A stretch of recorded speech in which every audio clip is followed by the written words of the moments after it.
उस ताजमहल को हम प्रेम का प्रतीक माने, जिसको बनवाने के लिए कई कई हाथ कट गए।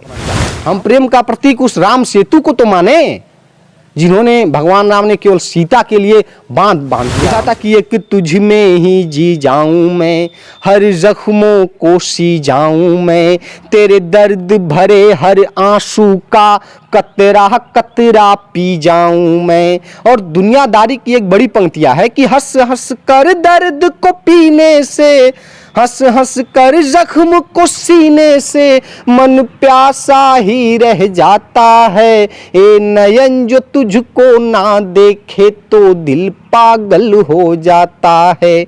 और एक बंद जो बहुत ज़्यादा पसंद किया गया और एक पूरे गीत का आधार बना, उसको मैं लिखा था कि मैं क्या हूँ, कवि क्या है, उसका दर्द देखिएगा कि मैं दिल में पीर लिए फिरता, आँखों में नीर लिए फिरता, रांझा हूँ खुद की याद नहीं, यादों में हीर लिए फिरता।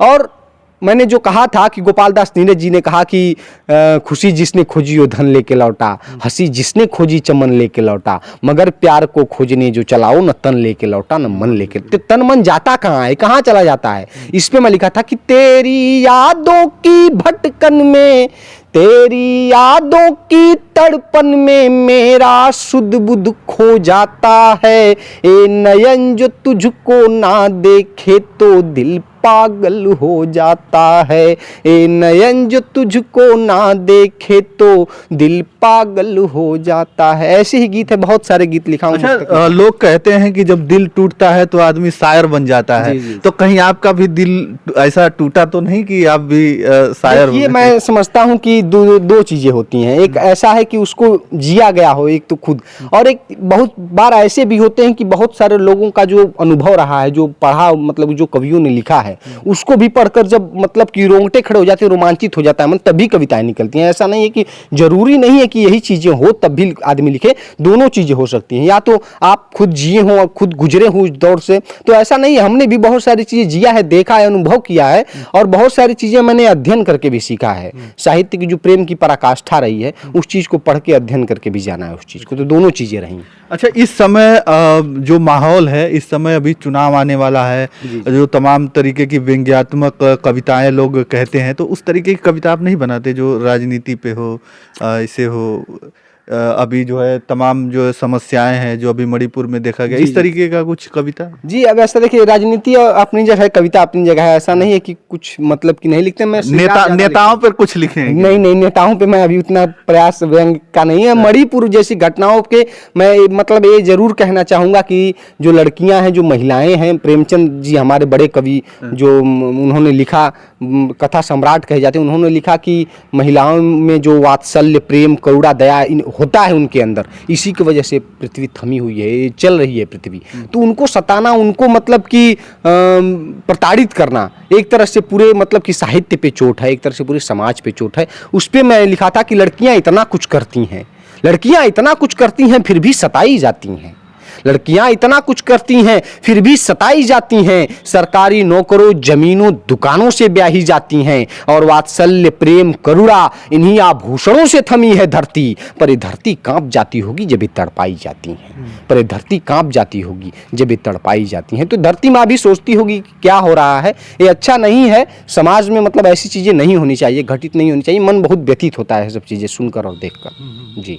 तो और भी कोई व्यंग्यात्मक आप लिखे हैं कि बस यही? नहीं, मैं श्रृंगार लिखता हूँ, मैं श्रृंगार का कवि हूँ, व्यंग में नहीं लिखता। और भी कुछ सुनाना चाहेंगे? देखिए, मैं तो एक गीत लिखा था, दुनिया के दो सबसे बड़े आराध्य देव जो हैं, भुवन मोहन कन्हैया और मर्यादा पुरुषोत्तम भगवान राम। चूंकि मैं प्रेम का कवि हूँ तो मैं प्रेम ही ढूंढता हूँ, मैं नहीं चाहता हूँ कि मैं अंगार बांटूं, मैं चाहता हूँ मैं प्यार बांटूं। अच्छा, प्यार आप बांटते हैं, लेकिन ये बताइए कि आप जो है वाकई में दिल नहीं टूटा है, आप पढ़ के बस प्यार? नहीं, मैं बताया ना, दोनों चीजें जरूरी है, और दोनों चीजें जिया हूँ मैं। अच्छा, जिए? हाँ, दोनों चीजें जरूरी हैं। इसको कोई एक चीज पराकाष्ठा पे हो जाती है तो कविताएं हो जाती हैं, लेकिन मैंने दोनों चीज। मैं एक जो गीत सुना रहा हूँ, सुनिएगा कि मैं मतलब कि कवि का काम क्या है, कवि की जिम्मेदारी क्या है, ये देखिएगा कि तुझको ही यार लिखा हमने, तुझको इजहार लिखा हमने, बस एक दफ़ा तुझको देखा पर 100 बार लिखा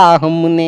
इस नफ़रत के अंगार में भी संगार ही लिखते जाएंगे, हम दीवाने हैं दीवानों के प्यार ही लिखते जाएंगे।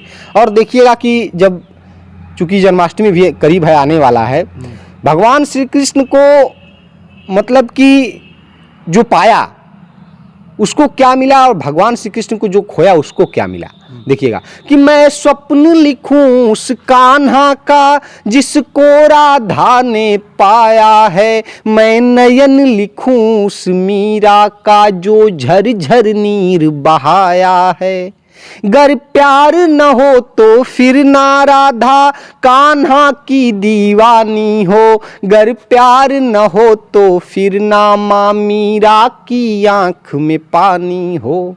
अब हर दीवानेपन को भी, हर राधा के मोहन को भी, जिस देश में भगवान श्री कृष्ण के साथ कौन पूजा जाता, देखेंगे प्रेमिका का फोटो है, उस देश में प्रेम का महत्व क्या है सोचिएगा। पत्नी का फोटो नहीं है, राधा और कृष्ण का फोटो है। प्रेम, तो प्रेम का उस देश में महत्व देखिएगा कि अब हर दीवानेपन को भी, हर राधा के मोहन को भी, इन पावन प्रेम प्रसंगों में त्योहार ही लिखते जाएंगे, हम दीवाने हैं दीवानों के प्यार ही लिखते जाएंगे। तो ऐसे ही गीते हैं, बहुत सारे गीत हैं मैंने लिखा हूँ। और यदि एक बंद और है भगवान मतलब मर्यादा पुरुषोत्तम भगवान राम पे, उसको भी सुन लीजिएगा, फिर ख़त्म करता हूँ। कि दुनिया ने भगवान श्री राम को देखा, बहुत सारे पराक्रम शौर्य बल सबने देखा, लेकिन मुझे कष्ट है कि दुनिया ने उनके प्यार को थोड़ा सा कम देखा और षड्यंत्रों के द्वारा लांछन भी लगाया गया कि माँ सीता को छोड़ दिए, कर दिए, ये सब चीज़ें अफवाह है। तो उस पर मैं लिखा था कि जो मतलब कि मर्यादा पुरुषोत्तम भगवान राम जिस मर्यादा का पालन करते हुए और अपनी प्रेमिका के लिए ऐसा कुछ कर सकते हो, कभी छोड़ नहीं सकते हैं। तो इस चीज़ को मैंने कविता बनाई है, सुनिएगा कि जब देख राम को उपवन में सीता कलियां चुनने आई, जब राजकुंवर का रूप देख कर मन ही मन में मुस्काई। और राजनीति में ये हो रहा था कि श्री राम कहें कि सिया राम कहें कि हे राम कहें, भी झगड़ा चल रहा था।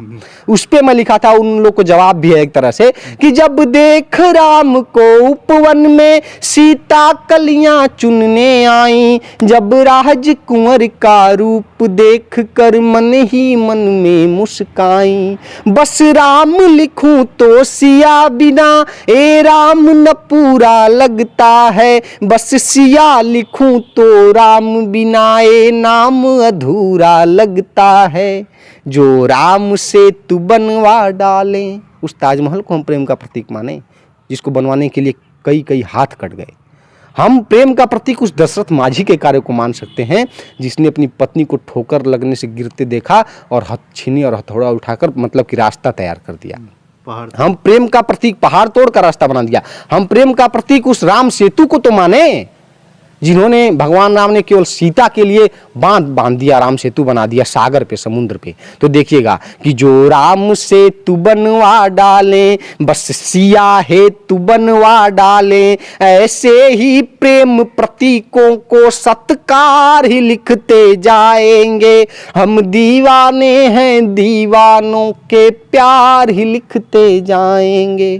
तो ऐसे ही है, यही निवेदन है कि लोग अंगार न बांटें, लोग प्यार बांटें। दुनिया प्यार से चलती है, मोहब्बत से चलती है। यदि मोहब्बत को सही तरह से पढ़ा जाए, अध्ययन किया जाए, जिया जाए, तो मोहब्बत के फिर दिल्ली में या राजधानी में कहीं 35 टुकड़े नहीं होंगे।